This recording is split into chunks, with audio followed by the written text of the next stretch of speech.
ہماری ویڈیوز دیکھنے کے لیے ہمارے چینل صراط جنت کو سبسکرائب کریں۔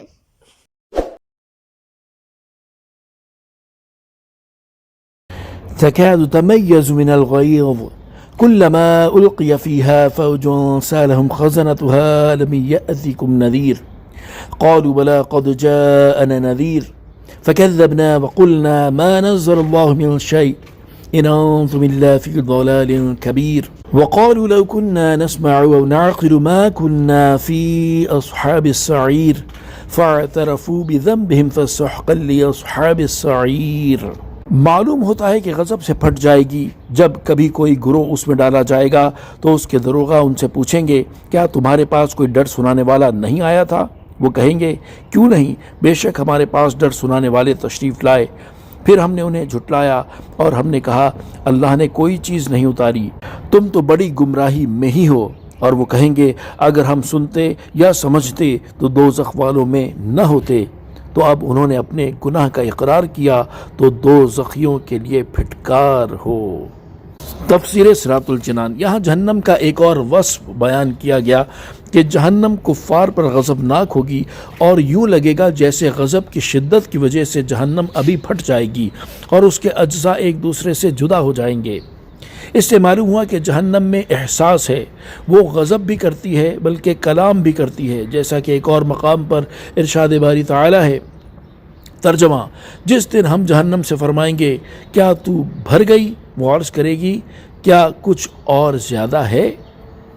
کلما القی فیہا فوج، جب کبھی کوئی گروہ اس میں ڈالا جائے گا۔ جہنم کا حال بیان کرنے کے بعد اب اہل جہنم کا حال بیان کیا جا رہا ہے۔ چنانچہ آیت کے اس حصے اور اس کے بعد والی دو آیات کا خلاصہ یہ ہے کہ جب کبھی کفار کا کوئی گروہ جہنم میں ڈالا جائے گا تو جہنم کے دروغہ حضرت مالک علیہ السلام اور ان کے مددگار فرشتے ڈانٹتے ہوئے ان سے پوچھیں گے اے کافروں، کیا دنیا میں تمہارے پاس کوئی ڈر سنانے والا نہیں آیا تھا جو تمہارے سامنے تمہارے رب عز و جل کی آیات پڑھتا، تمہیں اس دن کی ملاقات سے ڈراتا اور اللہ تعالیٰ کے عذاب کا خوف دلاتا؟ وہ اعتراف کرتے ہوئے کہیں گے کیوں نہیں، بے شک ہمارے پاس ڈر سنانے والے تشریف لائے اور انہوں نے اللہ تعالیٰ کے احکام پہنچائے، اللہ تعالیٰ کے غضب اور آخرت کے عذاب سے ڈرایا، لیکن ہم نے انہیں جھٹلایا اور دنیاوی کاموں میں مشغولیت اور تکبر میں حد سے بڑھنے کی وجہ سے ہم نے ان آیات کے بارے میں کہا کہ اللہ تعالیٰ نے کوئی چیز نہیں اتاری۔ اے ہمیں ڈرانے والوں، تم تو بڑی گمراہی میں ہی ہو۔ جہنم کے خازن انہیں مزید ڈانٹتے ہوئے کہیں گے کیا تم نے رسولوں کی زبان سے اپنے رب عز و جل کی آیات نہیں سنی اور ان کے معانی کو نہیں سمجھا تاکہ تم انہیں نہ جھٹلاتے؟ کفار جواب دیتے ہوئے کہیں گے اگر ہم نے دنیا میں رسولوں کی ہدایت کو دل سے سنا ہوتا اور اپنی عقل سے کام لیتے ہوئے اسے سمجھا ہوتا تو آج ہم دوزخ والوں میں سے نہ ہوتے۔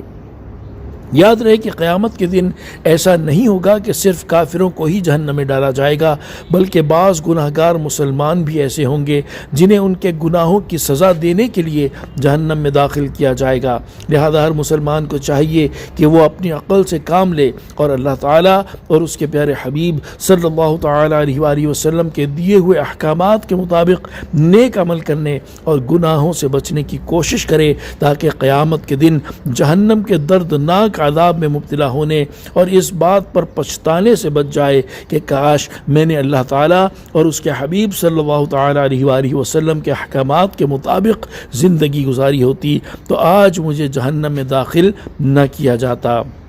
اللہ تعالیٰ ہمیں اپنی رضا والی زندگی بسر کرنے کی توفیق عطا فرمائے اور جہنم اور اس کے عذابات سے ہمیں محفوظ فرمائے۔ صلو علی الحبیب صلی اللہ تعالی علی محمد صلی اللہ تعالی علیہ وآلہ وسلم۔